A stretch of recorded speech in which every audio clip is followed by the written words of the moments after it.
Assalamualaikum warahmatullahi wabarakatuh. Saya Muhammad Zulaiman bin Darman dan juga sahabat saya Muhammad Firdaus bin Sanif akan membentangkan mengenai tokoh Islam di negeri Johor. Kami memilih tokoh Haji Abu Bakar Alim. Pertama sekali kita tengok kepada pengenalan seorang tokoh Muar yang bernama Tuan Guru Haji Abu Bakar bin Haji Hassan Al-Muari yang merupakan seorang tokoh yang pernah menjadi mufti kerajaan Johor selama seminggu sahaja atas sebab tertentu. Oleh sebab itu, nama beliau tidak tersenar dalam senarai mufti kerajaan Johor. Beliau merupakan tokoh ulama yang banyak berjasa kepada negeri Johor di daerah Muar terutamanya. Tuan Guru Haji Abu Bakar bin Haji Hassan Al-Muari terkenal di kalangan kaum tua dalam satu era di mana dua golongan ulama besar iaitu kaum muda dan juga kaum tua saling mempertahankan manhaj masing-masing. Oleh sebab itu, Tuan Guru Haji Abu Bakar sebagai orang yang berada dalam kelompok kaum tua menentang fahaman ideologi kaum muda. Secara tidak langsung, beliau digelar sebagai benteng pertahanan kaum tua. Seterusnya adalah biodata beliau. Nama sebenar beliau ialah Haji Abu Bakar bin Haji Hassan bin Haji Ahmad bin Angga bin Datuk Hijau Bukit Mo. Beliau lahir pada tahun 1875 Masihi ataupun pendapat lain mengatakan 1877 Masihi bersamaan 1292 Hijrah dan pendapat lain mengatakan 1294 Hijrah di Bandar Maharani, Bandar Diraja, Muar, Johor. Info berkenaan keluarga beliau hanya bapa dan anak beliau sahaja yang kami temui, iaitu Tuan Haji Hassan bin Haji Ahmad, iaitu bapa beliau, dan Haji Muhammad, iaitu anak beliau. Beliau meninggal dunia pada tahun 1938, manakala catatan terperinci masih belum ditemui lagi mengenai kewafatan, tarikh meninggal beliau. Seterusnya pengajian beliau. Beliau telah dihantar ke Mekah untuk menada ilmu seawal umur 6 tahun. Beliau berada di sana selama 24, ada juga mengatakan 34 tahun beliau duduk di sana. Beliau duduk di rumah wakaf Padang, iaitu di Mekah.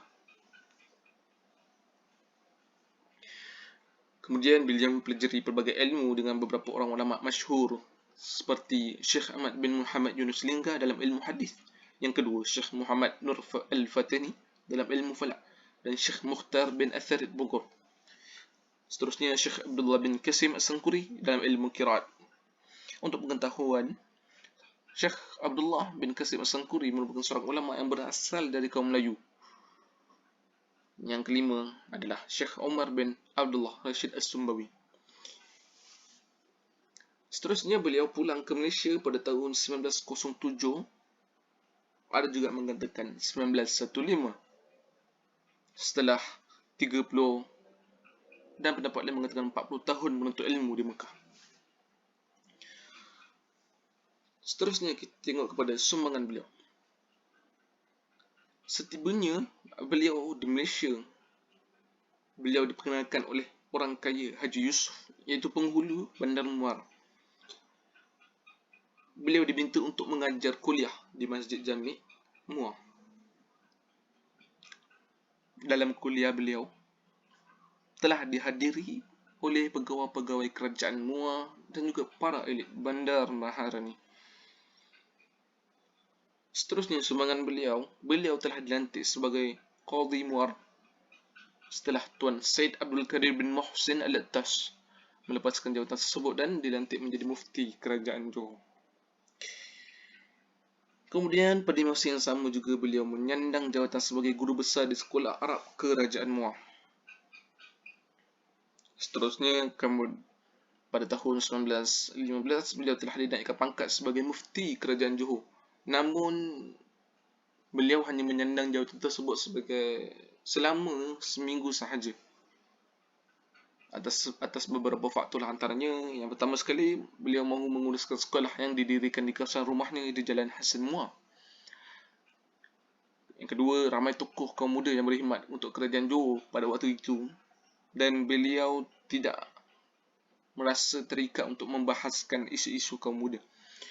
Yang ketiga, beliau tidak mahu berpindah dari Muar dan ingin mengusahakan kebun getah yang digongsi bersama orang kaya Abu Bakar bin Bedu dan pesuruh Jaya Muar, iaitu Engku Muhammad Khalid di Parit Bekah.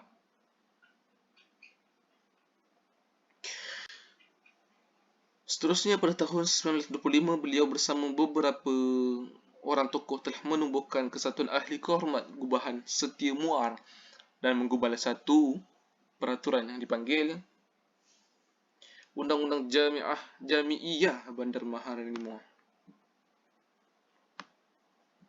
Sumbangan beliau tidak terhenti di situ. Beliau telah mendirikan satu madrasah, iaitu nama madrasah tersebut ialah Madrasah Al-Arabiyah Al-Khairiyah di Muar. Sekolah ini dibina setahun selepas peletakan jawatan beliau sebagai mufti kerajaan Johor. Bukan itu sahaja, beliau juga mendirikan Masjid Jami' Muar Lama. Kita dapat lihat yang sebelah sini adalah gambar madrasah beliau dan sebelah sini adalah gambar Masjid Jami' Muar Lama. Yang terakhir sekali, apabila penyebaran fahaman kaum muda tersebar luas, Tuan Haji Abu Bakar An-Muri bersetuju bersama kaum tua untuk memperjuangkan dan memartabatkan Islam di tanah air. Namun beliau menolak dakwaan kaum muda yang menyalahkan fahaman kaum tua sebagai punca Islam tidak berkembang maju. Oleh itu, Tuan Guru Haji Abu Bakar bersetuju untuk menjadi pakar rujuk kepada para pentadbir, termasuklah para pegawai kerajaan Muar bagi menapis aliran agama para pendakwah yang boleh berceramah dan mengajar ilmu di Muar. Beliau banyak memberi sumbangan kepada masyarakat dalam bidang agama dan juga bidang ilmu sehingga beliau digelar sebagai Haji Abu Bakar Alim. Untuk pengetahuan semua, kaum muda dan kaum tua bukanlah orang tua dengan orang muda. Dia sebenarnya boleh dikatakan sebagai satu organisasi yang mana kaum muda lebih mementingkan kemajuan, kemodenan dalam agama. Sebagai contoh, beliau kaum muda mengatakan yang bacaan Yasin dan tahlil adalah satu bid'ah. Namun bagi kaum tua itu bukanlah satu bid'ah yang buruk, namun bid'ah yang membawa kepada kebaikan. Tapi kaum muda mengatakan sebaliknya.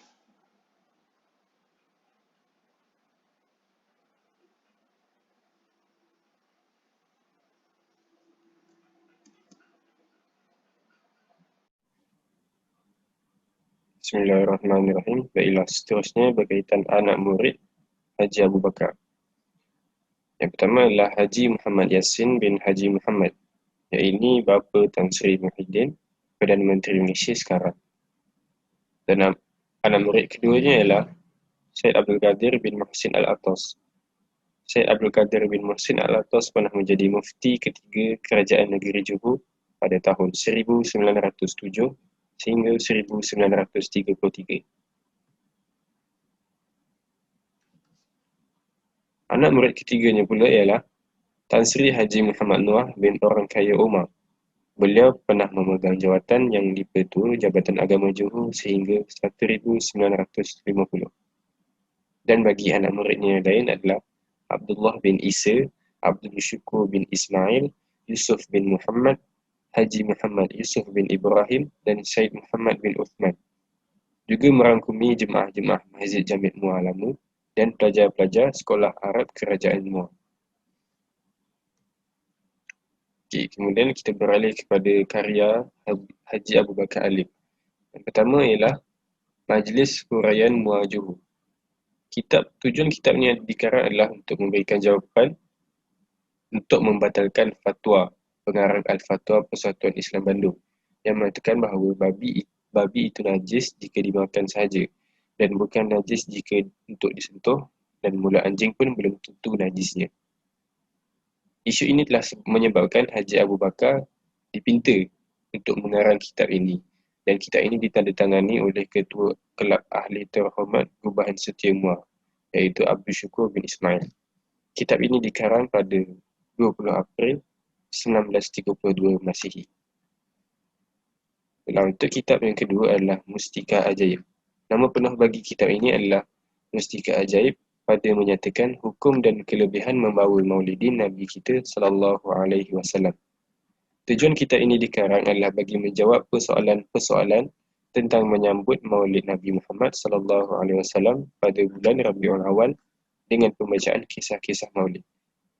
Kitab ini ringkas dan padat dengan jawapan bagi menjelaskan hukum-hukum dan kelebihan mengamalkan amalan-amalan tersebut. Kitab ini juga bersumberkan kitab-kitab muktabar, contohnya As-Sirah An-Nabawiyah karangan Syekh Ahmad Zaini Dahlan dan Husnul Maqsid fi Amalil Maulid karangan Imam As-Suyuti. Kitab ini dikarang pada 9 Safar tahun 1350 Hijrah bersamaan 28 Jun 1931 Masihi. Antara kata-kata Haji Abu Bakar Alim dalam kitabnya, bid'ah hasanah iaitu yang kebajikan yang diberi pahala akan orang yang memperbuat yang demikian kerana membesar dan menghormatkan Nabi kita sallallahu alaihi wasallam dan menzahirkan kesukaan dengan diperanakkan dia sallallahu alaihi wasallam. Untuk kitab seterusnya adalah Kitab Jangka Rampaian. Kitab Jangka Rampaian ini adalah sebuah kitab yang mengisahkan tentang makanan, perihal khasiat, berbagai jenis makanan, beserta hadis-hadisnya. Kitab ini juga menekankan soal kebersihan, ketertiban yang melibatkan proses makanan baik sebelum dan selepas makan sehinggalah dihidangkan kepada tetamu. Dalam kitab ini juga ada tata cara menyang ikan, membasuh daging dan turut mengandungi resepi-resepi Melayu, Arab, Jawa, India dan Parsi.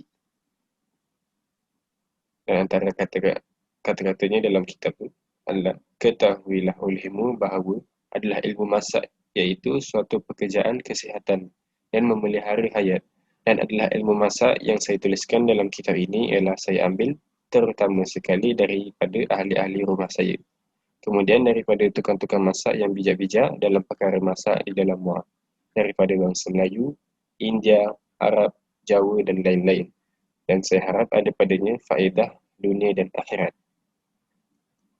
Kesimpulannya adalah Haji Abu Bakar bin Haji Hassan Al-Muari atau dikenali sebagai Rabi Abu Bakar Alim mendapat gelaran benteng pertahanan kaum tua oleh penduduk setempat. Peranan beliau dalam melindungi pendekatan dakwah yang bersifat konservatif dan tradisional daripada gelombang aliran pendekatan dakwah baru oleh golongan muda amat besar. Beliau merupakan seorang yang tegas dan teliti dalam menyampaikan ilmu-ilmu melalui majlis ilmu dan kitab yang dikarangnya. Beberapa buah tangan beliau yang amat ternilai seperti pembinaan Masjid Jami' Muar, penubuhan Mahat Muar menjadi saksi kehebatan dan jasa beliau semasa beliau berkhidmat kepada agama, bangsa dan negara. Mudah-mudahan kita dapat mengambil iktibar dan menjadikan kaedah dakwah dan sumbangan beliau sebagai satu strategi dakwah yang dapat kita aplikasikan kepada generasi baru zaman milenial kini.